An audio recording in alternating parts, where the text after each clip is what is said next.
Tayo na pinakatawang-tawa pa rin talaga ako no, dun sa isang influencer na isipin mo nagluluksa siya, video niya na umiiyak. Tapos sa dulo bigla siya nag-promote ng sugal. Ngayon yung pangarap ko. Pamilya ko wala na.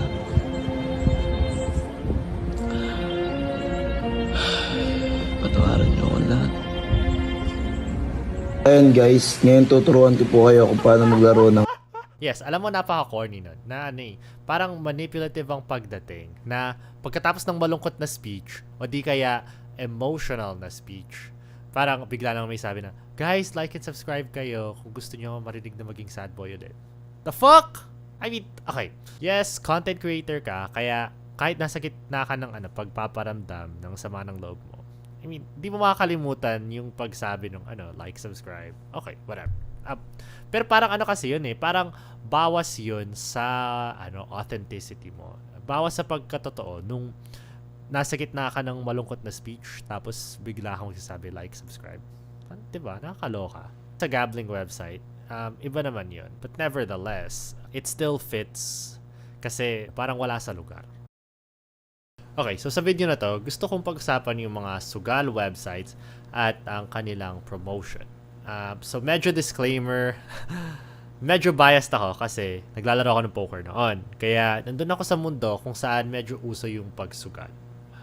Pero syempre may ibang mga factors din sa konsiderasyon ng tanong na parang ethical ba na mag-promote ng mga gambling websites considering may mga taong walang konsepto ng bankroll o di kaya pag-gamble responsibly. Yung mga ganon. Disclaimer lang ulit.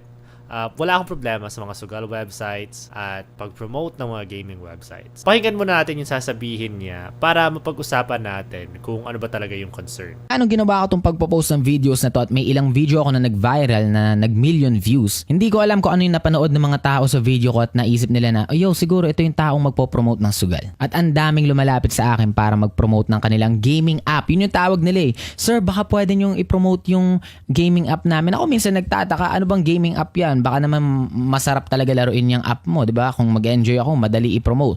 Madali mag-promote ng bagay na pinaniniwalaan mo yung value. Wala akong problema doon. Hindi naman ako bago sa brand endorsement. Lumalapit nga ako sa ibang brands, mga pre. Sa palagay ko, kaya hindi kasing prangka yung mga recruiter para magpa-advertise ng sugal websites ay dahil meron ngang stigma talaga yung paglalaro nun. So, that makes sense. Sasabihin talagang gaming lang siya. Pero ang kailangan natin intindihin dito ay yung deception ng yung parang pandaloko ng technicality. Kasi, okay, totoo na gaming website siya. Pero iba yung gaming na ang hangarin mo ay para lang mag-enjoy ng laro. So, kahit competitive ka, mag-enjoy mo pa rin. Pero iba yung gaming para lang sa enjoyment. Kumpara sa ang gaming nun, ang hangarin mo ay para manalo ng pera sa pamamagitan ng paglaro. So, iba na yung source of enjoyment mo. Nasa pera mismo yung source of enjoyment mo. It doesn't make it a game just for the sake of being a game. Nagets nyo? Nag-online sabong kami magkakaibigan, nag-aambag-ambagan kami ng pera para maglaro at tumaya. Tas natatalo kami, okay lang. It's a fun thing to do. Pero yung isa kasi sa nayaya namin, wala siyang kaalam-alam na ganoon pala kadali mag-top up sa mga sugal. Tapos sinubukan niya yung online sabong. Tas pre, kalaunan nahook siya sobra. Hanggang sa hindi na lang siya online sabong basta, na nagsusugal na rin siya sa iba't ibang platform sa mga online casino at nalaman namin na nabaon siya sa utang.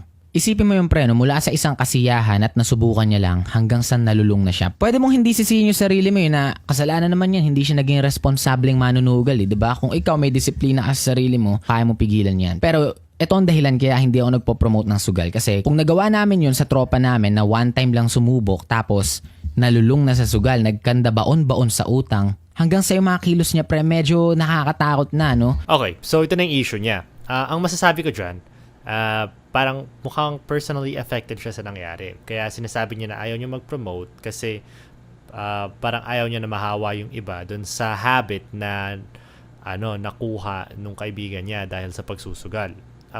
Naiintindihan ko yun. Kung nangyari yun personally, kung apektado ka talaga sa nangyari, mas alam mo yung experience.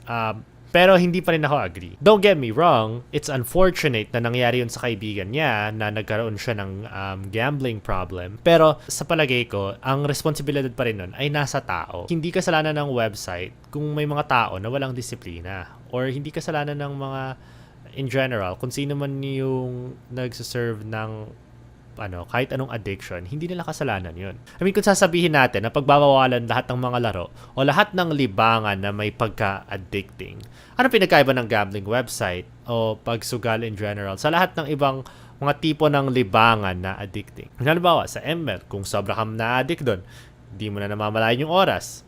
Sa alak, di mo na namamalayan yung sarili mo o yung kilos mo pag nasobrahan ka ng alak, di ba? Bilang isang lipunan, bilang isang society, na parang lagi tayo nangongonsensya, di ba? Tayo mga Pinoy. Lagi tayo nangongonsensya pagdating sa disiplina, tamang kilos. Ang dapat talagang sisihin natin ay yung sarili natin. Intindihin natin kung ano ang temptation at ang buong konsepto ng tukso, lalo na pagdating sa epekto sa pag-iisip mo, para lang mapanindigan mo yung tukso na yon. So, halimbawa sa gambling, di ba? May chance ka manalo, pero natalo ka. Tas natalo ka ulit ng ilang beses kahit alam mong malabo na manalo. Kung ako lang sabihin ko sa inyo, tangina, ipasok mo sa utak mo na malabo ng manalo dyan. I mean, wag mo nang pilitin.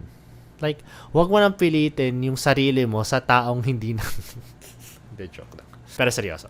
In the moment, mahirap isipin na kailangan mong tanggapin na talo ka. Mahirap din maging self-aware in the moment. To be fair, Pero kailangan mo talagang tanggapin yun minsan. Pag hindi mo na kaya or pag ilang beses ka nang natatalo at hindi mo na na-enjoy, tigilan mo na yung gambling website na yun. Tigilan mo na, umuwi ka na. I did not take that advice before. So, baka hipokrito ako. Hindi ko alam. Pero isipin yun na may susunod pang pagkakataon. Pag may pera ka na ulit or pag nasa tamang mood ka para maglaro, doon ka na maglaro. Ang isa pang problema dyan, hindi alam ng tao yung mga priorities nila na sa sobrang pagkaporsigido nila na mababawi nila lahat ng natalo nila, as in, sinasangla nila alahas, sinasangla yung cellphone, sinasangla yung kotse. And yes, may kilala akong nagpa-collateral ng kotse para lang sa utang. I would not recommend it. Pag dumating ka na sa ganong point, hindi mo ba nakikita kung gaano ka katanga na baka may pamilya ka pa or baka meron ka pang girlfriend? Paano mo sila mabubuhay? Paano mo sila makakasama? Wala na kayong iniisip na iba, kundi kung paano makuha yung ROI sa sugal mo. Not a good investment to begin with. Walang garantisado dyan. Sugal yan. Parang, kung ako, isarado mo na yung website na yan, kung talo ka na at hindi mo na na-enjoy yung laro, matulog ka na. Yun lang sa ngayon. See you next time.